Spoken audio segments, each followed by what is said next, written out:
தமிழ்நாடு போராடும், தமிழ்நாடு வெல்லும் என்ற தலைப்பில் திருவள்ளூரில் நடைபெற்று வரும் பொதுக்கூட்டத்தில் தமிழ்நாடு முதலமைச்சரும் திமுக தலைவருமான மு.க.ஸ்டாலின் உரையாற்றி வருகிறார். அந்த நேரலை காட்சிகளை காணலாம். தமிழ் புதல்வன் திட்டம், இல்லம் தேடி கல்வி,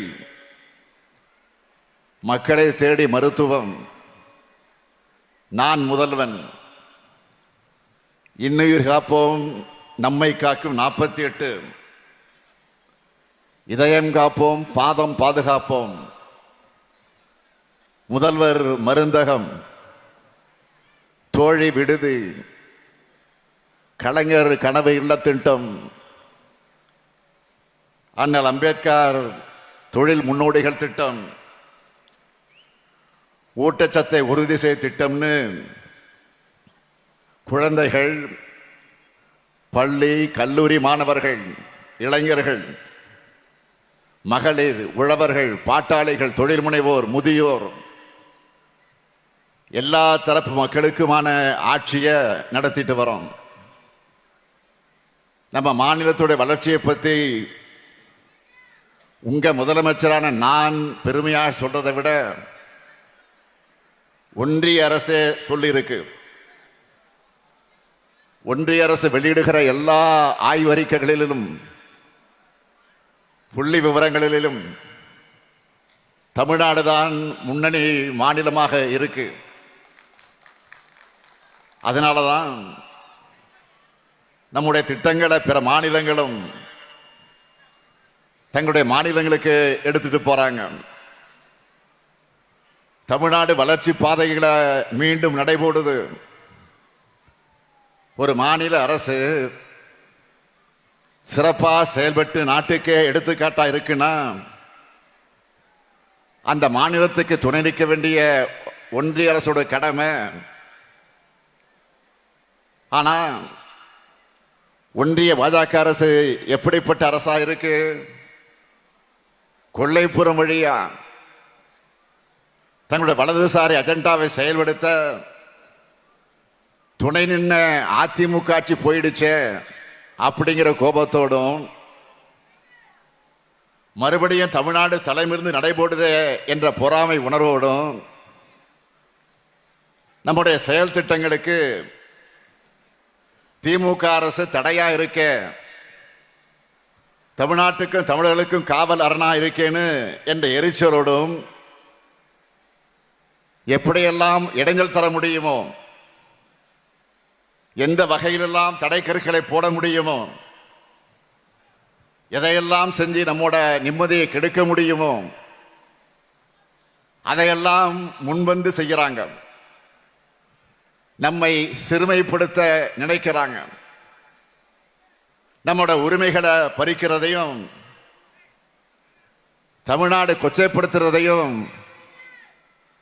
நம்மால் அமைதியா பார்த்துட்டு இருக்க முடியுமா? ஆட்சி பொறுப்பில் இருக்குங்கிறதுக்காக, பதவி சுகத்துக்காக ஒன்றிய அரசு கிட்ட பணிஞ்சு போற முதுகெலும்பு இல்லாத அடிமை கூட்டம் இல்ல நாம். சுயமரியாதையும் இனமான உணர்வும் உள்ள திராவிட முன்னேற்றக் கழகம் ஒன்றிய அரசோட எதாச்சகத்துக்கு எதிராக போராடுகிற திமுகவோட போராட்ட குணத்தை பார்க்க வேண்டிய நிலையை உருவாக்கி இருக்கிறாங்க. இன்னைக்கு தமிழ்நாடு முழுக்க ஒன்றிய பாஜக அரசை கண்டிச்சு தமிழ்நாடு போராடும், தமிழ்நாடு வெல்லும்ங்கிற கண்டன பொதுக்கூட்டங்களை நாம நடத்திக்கிட்டு இருக்கிறோம். நம்மை பொறுத்த வரைக்கும் ஆளுங்கட்சியாக இருந்தாலும் எதிர்கட்சியாக இருந்தாலும், சட்டமன்றம், நாடாளுமன்றம், மக்கள் மன்றம்னு என்னைக்கு மக்களுக்கான குரலா ஒழிப்போம். வாதாடியும் போராடியும் நம்மோட உரிமைகளை நிலைநாட்டுவோம் என்பதற்கு உறுதியேற்றுக் கொள்ளக்கூடிய கூட்டம் தான் இந்த மாபெரும் கூட்டம். நேற்று திடீரென மழை பெஞ்சிச்சு. இந்த கூட்டம் பாதிக்குமா என்ற ஒரு கவலை எல்லாருக்கும் வந்துச்சு, எனக்கு வந்துச்சு. அன்பகம் கலையிடம் தொலைபேசியில் தொடர்பு கொண்டு கேட்டேன். இல்லை இல்லை, எவ்வளவு மழை பெஞ்சாலும் சிறப்பாக கூட்டம் நடைபெறுவதற்கான ஏற்பாடுகளை நம்ம 3 மாவட்ட செயலாளர்களும் அமைச்சர் நாசர், சந்திரன், ரமேஷ் ராய், அதே போல தொகுதியினுடைய எம்எல்ஏ பிஜிஆர் எல்லாம் முனைப்பா செஞ்சுக்கிட்டு இருக்கிறாங்க. அவங்களுக்கு துணை நிற்கக்கூடிய அனைத்து நிர்வாகிகளுக்கும் என்னுடைய வாழ்த்துக்களையும் பாராட்டுக்களையும் இந்த நேரத்தில் நான் தெரிவித்துக் கொள்ள விரும்புகிறேன். இன்றைக்கு மாண்புமிகு பிரதமராக இருக்கக்கூடிய திரு நரேந்திர மோடி அவர்கள் பிரதமர் வேட்பாளராக அறிவிக்கப்பட்ட சமயத்தில் என்ன சொன்னார்? டெல்லியில் இருந்து இந்தியா முழுமைக்கும் திட்டமிடுகிறது என்பது அகற்றப்பட்டு அந்தந்த பகுதியில் இருக்கக்கூடியவர்கள் துணையோடு திட்டமிடுதான் என்னுடைய அணுகுமுறையாக இருக்கும்னு சொன்னார். நான் கேட்கிறேன், மாண்புமிகு பிரதமர் மோடி அவர்களே, ஒரு காலத்தில் குஜராத் மாநிலத்தினுடைய முதலமைச்சராக இருந்த மாண்புமிகு பிரதமர் மோடி அவர்களே, கடந்த 10 ஆண்டு காலத்தில் இங்க சொன்னபடி மாநிலங்கள்கிட்ட நடந்துகிட்டு இருக்கீங்களா? இல்லையே. அதுக்கு மாறா உங்களுடைய செயல்பாடுகளும் உங்கள் அமைச்சரோட அணுகுமுறையும் எப்படி இருக்கு? மாநிலங்களை எப்படி அழிக்கிறது, எப்படி ஒழிக்கிறது, மாநில உரிமைகளை எப்படி பறிக்கிறது, எப்படி சிதைக்கிறதுன்னு சர்வாதிகார எண்ணமா தான் இருக்கு. நான் பிரதமரானா மாநிலங்களுக்கு முக்கியத்துவம் தருவேன்னு சொன்னீங்களே, அப்படி மாநிலங்களுக்கு முக்கியத்துவம் கொடுத்து கூட்டாட்சி ஜனநாயகத்துக்கு மதிப்பளிச்சு நீங்க செயல்படுத்தின செயல்கள் என்ன? அதுதான் என்னுடைய கேள்வி. பிரதமராகும் போது நீங்க சொன்னது மறுபடியும் உங்களுக்கு நான் நினைவுபடுத்த விரும்புகிறேன். மாநில அரசுகள் டெல்லிக்கு காவடி தூக்குகிற நிலைமையை மாற்றி பிரதமர் சொல்லுகிறார், பிரதமராக ஆவதற்கு முன்பு சொல்லுகிறார், மாநில அரசுகள் டெல்லிக்கு காவடி தூக்குற நிலைமையை மாற்றி அதிகார பகிர்வுக்கு வழிகாட்டுவதுதான் என்னுடைய அணுகுமுறையாக இருக்கும். மாநில முதலமைச்சரா நான் அடைஞ்ச 12 ஆண்டு கால அனுபவத்தோட தேசிய தலைமையை ஏற்கிறதால மாநிலங்களுடைய பிரச்சனையும் எனக்கு தெரியும். ஒன்றிய அரசோட முக்கியத்துவம் எனக்கு புரியும்னு சொன்னீங்களே, சொன்னபடி நடந்துக்கிட்டீங்களா? வரி விதிப்பதில் மாநிலங்களுக்கு உரிமை உண்டா?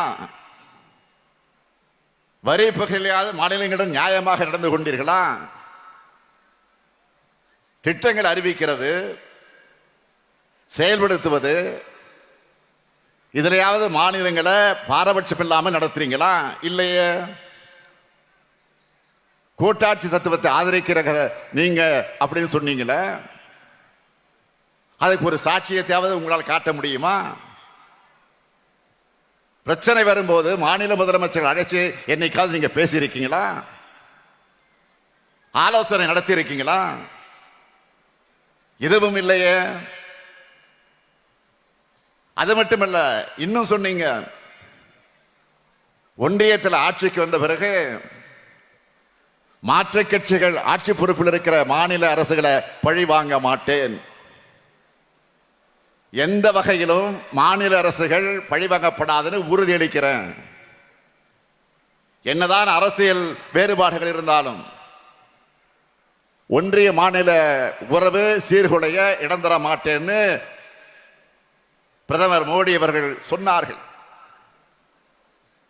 எதிர்க்கட்சிகள் ஆளக்கூடிய மாநிலங்களை பழிவாங்கிறது மட்டுமே, பழிவாங்கக்கூடிய அரசியலை மட்டுமே நடத்திக்கிட்டு இருக்கீங்க என்பதற்கு எத்தனை ஆதாரங்களை இப்ப என்னால சொல்ல முடியும். இப்போ கூட எங்களுடைய தமிழ்நாட்டு ஆசிரியர்கள் மற்றும் மாணவர்களுக்கான 2151 கோடி ரூபாய் நிதியை கொடுக்காம பழிவாங்குற அரசியலை தான் நடத்திட்டு இருக்கீங்க. மாண்புமிகு பிரதமர் மோடி அவர்களே, இன்னும் இருக்கு. கடந்த 6/12/2012 அன்று குஜராத் மாநிலத்தினுடைய முதலமைச்சராக இருந்தப்போ சொன்னது ஞாபகம் இருக்கா? குஜராத் மக்கள்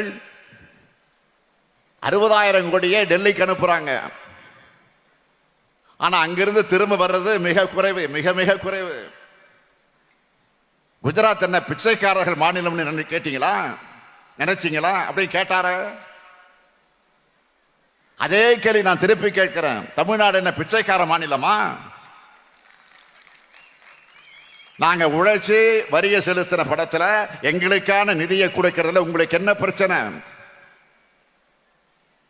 43 லட்சம் பள்ளிக்கூடங்களோட நலனுக்காக நிதியை விடுவிக்காம மிரட்டுறது நியாயமா? தேசிய கல்விக் கொள்கையை ஏத்துக்கலன்னு தமிழ்நாட்டுக்கு தர வேண்டிய நிதியை தர மறுக்கிறாங்க. உண்மையிலே மக்களுக்கான மாணவர்களுக்கான திட்டமாக இருந்தா நாம அதை ஏன் எதிர்க்க போகிறோம்? எல்லாரையும் கல்விக்குள் அழைச்சிக்கிட்டு வர திட்டமா இருந்தா அதை வரவேற்போமே, வரவேற்று மகிழ்ந்திருப்போமே, மகிழ்ச்சியோடு அதை நிறைவேற்றி இருப்போமே. ஆனா தேசிய கல்விக் கொள்கை அப்படிப்பட்டதான். கல்வியிலிருந்து மக்களை நீக்கம் செய்யறதுக்கான அத்தனை செயல் திட்டங்களையும் கொண்டதாகத்தான் இந்த கல்விக் கொள்கை இருக்கு. அதனாலதான் எதிர்க்க வேண்டியதாக இருக்கு. தேசிய